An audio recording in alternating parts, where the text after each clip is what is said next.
రెండవ తరగతి అబ్బాయి మురళీకృష్ణ ఈ కథాస్థాయి బుక్ అంటే కథల పుస్తకము రెండు కుక్కల కథ అనే పుస్తకాన్ని ఇప్పుడు చదువుతాడు. కథల పుస్తకం ఇది మనం చూద్దాం. ఇప్పుడు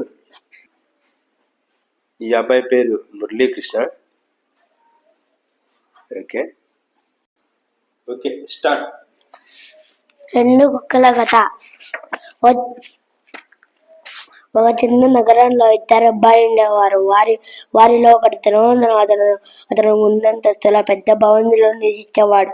రెండోవాడు పేదవాడు చిన్న పూరి గుడిసెలో ఉండేవాడు.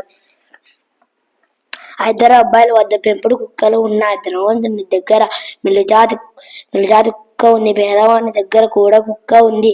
కానీ దానిని అతడు వీధుల నుండి తీసుకొచ్చాడు. ఆ ఇద్దరు కూడా తమ కుక్కలను ఎంతో ప్రేమగా చూసేవారు. వారి ఊరు వాటిని షికారుకి బయటకు తీసుకువెళ్ళేవారు. ఏదైనా వస్తువుని దూరంగా విసిరితే ధనవంతుని కుక్క ఎంతో చురుకుగా పరిగెత్తుకు వెళ్ళి తెచ్చేది. తన యజమాని ఇచ్చే ఆదేశాలతో ఇంకా పాటు తమాషాలు చేసేది. బంతి కింద పడిపోకుండా ముక్కు పైన నిలిపేది. పేద పిల్లవాడిని కుక్క ఎలాంటి చమత్కారాలు చేయడం తెలియదు. అది ఎంతగానో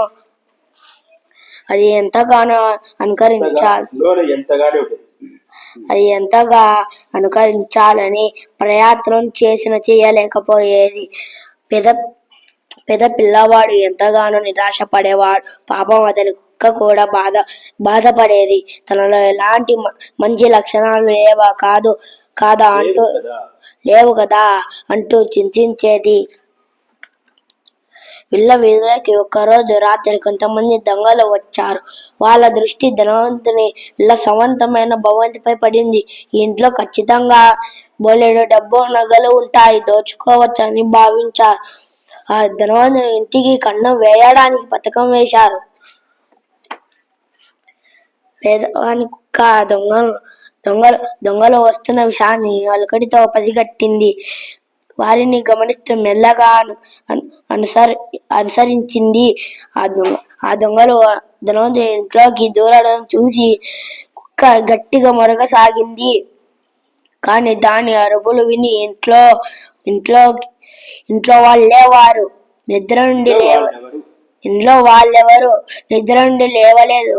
కాసేపు అయ్యాక దొంగలు తాము దోచుకున్న వస్తువులతో బరువుగా ఉన్న పెద్ద గొన్నె సంచితో బయటకు వచ్చారు.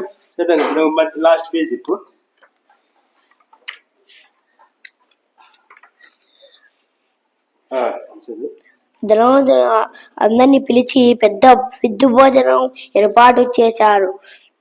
పేద పిల్లవాని కుక్క ధైర్యశాలను ఎంతో ప్రశంసించి అందుకు గుర్తుగా ఒక పథకాన్ని ఇచ్చి సత్కరించాడు. ఆ పథక కుక్క మెడలో అటు ఇటు ఊగుతూ ఉంది. దాన్ని చూసి అందరూ ఎంతో సంతోషించారు. Very good. ఇప్పుడు మనకి మురళి బాగా చక్కగా చదివాడు కదా. ఈ స్థాయి పుస్తకం వచ్చేసి 4వ తరగతి వాళ్ళు 5వ తరగతి వాళ్ళు చదివే పుస్తకం ఇది. కానీ 2వ తరగతిలోనే ఈ పిల్లవాడు చదువుతున్నాడు. అంటే కథా స్థాయి వరకు ముందే వెళ్ళిపోయాడు, అడ్వాన్స్గా ఉన్నాడు. Very good. అందరు క్లాప్స్ కొట్టండి పిల్లవానికి.